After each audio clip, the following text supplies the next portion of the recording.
Bismillahirrahmanirrahim. Materi kita salat sunnah berjamaah dan munfarid. Ada salat sunnah yang bisa dikerjakan secara berjamaah, secara munfarid, atau ada juga salat sunnah yang bisa dikerjakan secara munfarid dan berjamaah. Salat sunnah merupakan salat tambahan yang penting untuk diperhatikan kedudukannya. Salat sunnah ini bertujuan untuk mendekatkan diri kepada Allah Subhanahu wa Ta'ala serta untuk mendapatkan pahala. Kemudian macam-macamnya, salat sunnah ada yang dilakukan dengan berjamaah, secara berjamaah, dan ada juga salat sunnah yang dilakukan secara munfarid atau sendirian. Tapi ada juga salat sunnah yang bisa dilakukan secara berjamaah atau bisa dilakukan secara munfarid sendirian. Ini jenis-jenisnya salat sunnah yang dilakukan secara berjamaah antara lain salat idain, dua Idul Fitri dan Idul Adha. Dua id maksudnya adalah Idul Fitri dan Idul Adha. Kemudian salat istisqa, kemudian salat kusuf atau gerhana matahari, dan salat khusuf gerhana bulan dilakukan secara berjamaah. Salat idain, Idul Fitri dan Idul Adha, hukumnya sunnah muakkad. Salat hari raya Idul Fitri dilakukan pada tanggal 1 Syawal, sedangkan salat Idul Adha pada tanggal 10 Zulhijjah. Cara mengerjakan idain, cara mengerjakan salat Idul Fitri atau Idul Adha, 2 rakaat dulu salat tahiyatul masjid kalau dikerjakan di masjid. Kemudian niatnya untuk Idul Fitri usolli sunatan Idul Fitri rakaataini ma'muman lillahi ta'ala. Sedangkan untuk Idul Adha usolli sunatan Idul Adha rakaataini ma'muman lillahi ta'ala. Berikutnya pada rakaat pertama sesudah niat takbiratul ihram, doa iftitah, kemudian baca takbir 7 kali. Rakaat kedua takbirnya 5 kali. Salat Id ini dilakukan sebagaimana salat sunnah lainnya. Ada khutbah di situ. Kemudian salat sunnah berikutnya yang dilakukan secara berjamaah adalah salat sunnah istisqa, yaitu salat sunnah meminta hujan. Pelaksanaannya ketika kemarau panjang dan mohon hujan kepada Allah. Disunahkan salat istisqa, dan 4 hari sebelum mengerjakan salat istisqa disunahkan masyarakatnya untuk berpuasa 4 hari puasa sunnah, kemudian mengenakan pakaian seadanya yang biasa dipakai, lalu sholat 2 rakaat sebagaimana sholat biasanya dipimpin imam. Sholat sunnah istisqa dilanjutkan dengan khutbah. Ada khotib di situ, khotib memberikan nasihat-nasihat.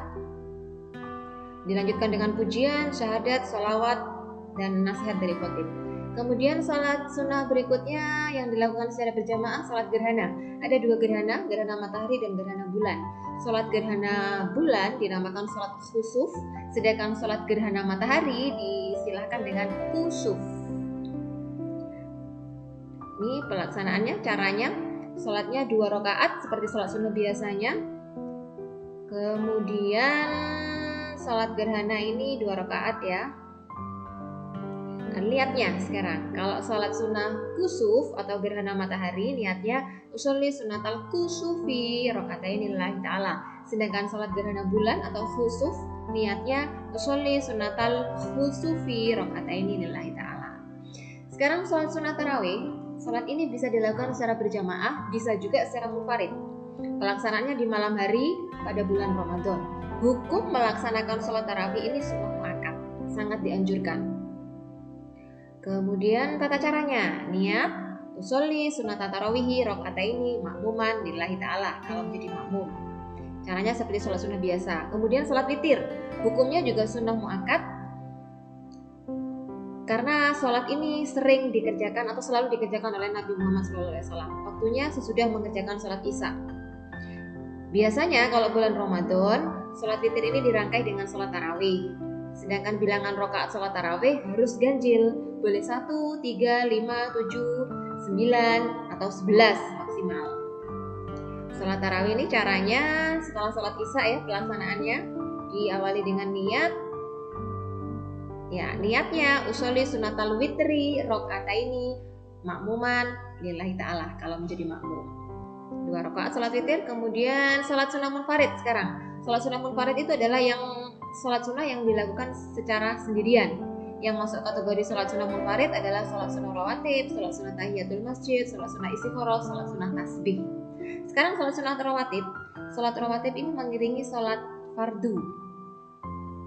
Ada 2 jenis, bisa dikerjakan sebelum sholat fardu atau sesudah sholat fardu. Kalau sebelum sholat fardu berarti qobliyah, kalau sesudah sholat fardu berarti ba'diyah. Hukumnya ada dua, sunnah muakkad dan sunnah ghairu muakkad. Ini klasifikasinya, sholat sunnah rawatib yang muakkad atau sholat sunnah rawatib yang sangat dianjurkan antara lain 2 rakaat sebelum subuh, 2 rakaat sebelum zuhur, 2 rakaat sesudah zuhur, 2 rakaat sesudah maghrib, dan 2 rakaat sesudah isya. Sedangkan sholat sunnah rawatib yang ghairu muakkad antara lain 2 rakaat sebelum zuhur, 2 rakaat sesudah zuhur, 4 rakaat sebelum asar, 2 rakaat sebelum maghrib, 2 rakaat sebelum isya. Ini contoh lafal niatnya sholat sunnah rawatib. Kalau qobliyah, usolli sunatan qobliyah subhi rakaataini lillahi ta'ala.